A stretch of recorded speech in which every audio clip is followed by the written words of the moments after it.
अब जरा झारखंड की पॉलिटिक्स पर भी नजर डालिए, जहां बीजेपी के सबसे बड़े चुनावी रणनीतिकार अमित शाह विधानसभा चुनाव के लिए शंखनाद के लिए पहुंचे हैं।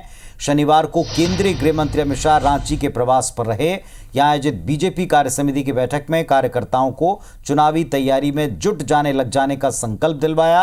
अहम टिप्स भी उन्होंने दिए हैं। इस दौरान बीजेपी की बैठक में प्रभारी शिवराज सिंह चौहान भी मौजूद रहे। बैठक को संबोधित करते हुए अमित शाह ने झारखंड मुक्ति मोर्चा को कांग्रेस पर आड़े हाथों लेते हुए कांग्रेस पर और झामुमो पर, दोनों ही राजनीतिक दलों पर अमित शाह ने निशाना साधा और कहा कि मैं दीवार पर लिखी इबारत पढ़ सकता हूं कि 2024 के विधानसभा चुनावों के बाद बीजेपी पूर्ण बहुमत के साथ झारखंड में अपनी सरकार बनाने जा रही है। शाह ने आरोप लगाया कि झारखंड के आदिवासी एरिया में लैंड जिहाद और लव जिहाद हो रहा है। अगर बीजेपी की सरकार बनती है तो झारखंड में आदिवासियों से लूटी हुई जमीन उन्हीं को वापस लौटा देंगे। झारखंड मुक्ति मोर्चा वाली सरकार पर उनका सीधा अटैक था।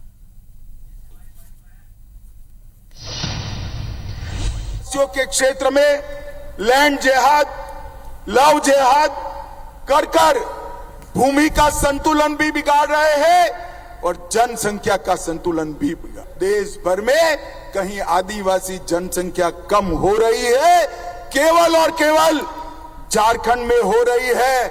आप भारतीय जनता पार्टी की सरकार बना दो, हम एक जनसंख्या के मामले में एक व्हाइट पेपर लाकर हमारे आदिवासियों की भूमि और जनसंख्या और आरक्षण तीनों हम सुरक्षित करेंगे। तो एक तरफ जहां झारखंड मुक्ति मोर्चा अपनी तैयारी कर रहा है, तो वहीं बीजेपी ने उनकी सरकार को कटघरे में खड़ा करने का एक भी मौका नहीं छोड़ने का प्रण कर लिया, जो पहली मीटिंग से दिखा।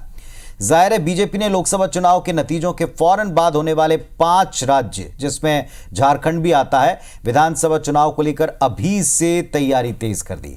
18 जून को पार्टी के राष्ट्रीय अध्यक्ष जेपी नड्डा और अमित शाह ने झारखंड के प्रमुख बीजेपी नेताओं के साथ दिल्ली में एक मीटिंग ऑलरेडी कर ली। केंद्रीय मंत्री शिवराज सिंह चौहान को झारखंड का चुनाव प्रभारी बना दिया गया है और असम के सीएम हेमंत बिस्व शर्मा यहां सह प्रभारी बनाए गए। बिल्कुल, यानी कुल 81 विधानसभा सीटों पर बीजेपी पूरे जोर शोर से तैयारी कर रही है और चुनावी मैदान में उतरने के लिए झारखंड मुक्ति मोर्चा और कांग्रेस पार्टी को चुनौती देने के लिए तैयार नजर आ रही है।